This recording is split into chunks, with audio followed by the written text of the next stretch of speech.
चोली के पीछे क्या है हे गाणं जेवढं लोकप्रिय झालं त्यापेक्षाही पर्दे के पीछे क्या है हे अधिक महत्वाचं असतं. हिंदी असो की मराठी पडद्यावर आपण चित्रपट पाहतोय. खलनायकाला डिशुम डिशुम केलं की त्या चित्रपटातील हिरोला आपणच टाळ्या वाजवतो. पण हे सगळं घडण्याआधी किंवा सगळं घडण्यासाठी पडद्याच्या पाठीमागे जे घाम घालतात ते कधीही आपल्याला सिनेमाच्या पडद्यावर दिसत नाहीत. पण खरा हिरो तो तेच असतात. पडद्याच्या मागून जेव्हा कोणीतरी सूत्र हलवतात, पडद्या आडून जेव्हा कोणीतरी घाम घालतं तेव्हा पडद्यावरच्या हिरोला लोक टाळ्या वाजवतात. हिरो सगळ्यांनाच दिसतो, पण पडद्या आड राहणारे हात कोणालाच दिसत नाही. म्हणूनच आज आम्ही पडद्या आड असलेल्या एका हिरोची ओळख तुम्हाला करून देत आहोत. आमदार रोहित पवार यांनी पंढरपूरमध्ये येऊन शेतकऱ्यांसाठी एक आंदोलन केलं. या आंदोलनाने महायुतीचं सरकार हादरलं. रोहित पवारांचं अन्नत्याग आंदोलन कसं संपवता येईल यासाठी सरकारनं जंग पछाडलं. त्यांची समजूत काढण्यासाठी अर्ध्या रात्री सरकारमधले मंत्री आले. रोहित पवार हे तर राजकारणातील ओरिजिनल हिरो आहेत, ते कोणीही नाकारणार नाही. पण पडद्यामागे जे राबवत होते, ज्यांच्यामुळे रोहित पवार यांचं आंदोलन मूर्त स्वरूपात आलं होतं, पण पडद्याआड राबणारे हिरो होते ते म्हणजे डॉक्टर योगेश रणदिवे. पंढरपूर तालुक्यातील तुंगत गावचे रहिवासी. रोहित पवार यांच्या आंदोलनाची सूत्रे पडद्या आड हलविणारे हेच खरे सूत्रधार. समाजकारण आणि राजकारणाची सांगड घालून काम करणारे हे व्यक्तिमत्व.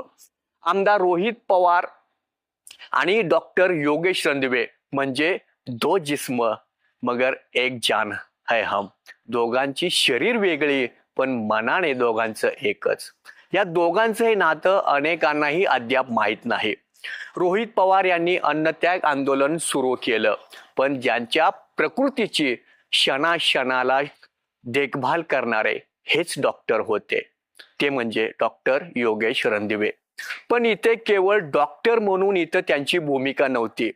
रोहित पवार आंदोलन सुरू होण्या आधीपासून म्हणजे अगदी मंडप टाकण्यापासून ते आंदोलन संपेपर्यंत एखाद्या सच्च्या कार्यकर्त्यांसारखे योगेश रणदिवे यांचे हात लागत होते. ज्यावेळी मनोज जरांगे पाटील हे आमदार रोहित पवार यांच्या भेटीला आले तेव्हाही योगेश रणदिवे त्यांच्या नजरेतून सुटले नाहीत.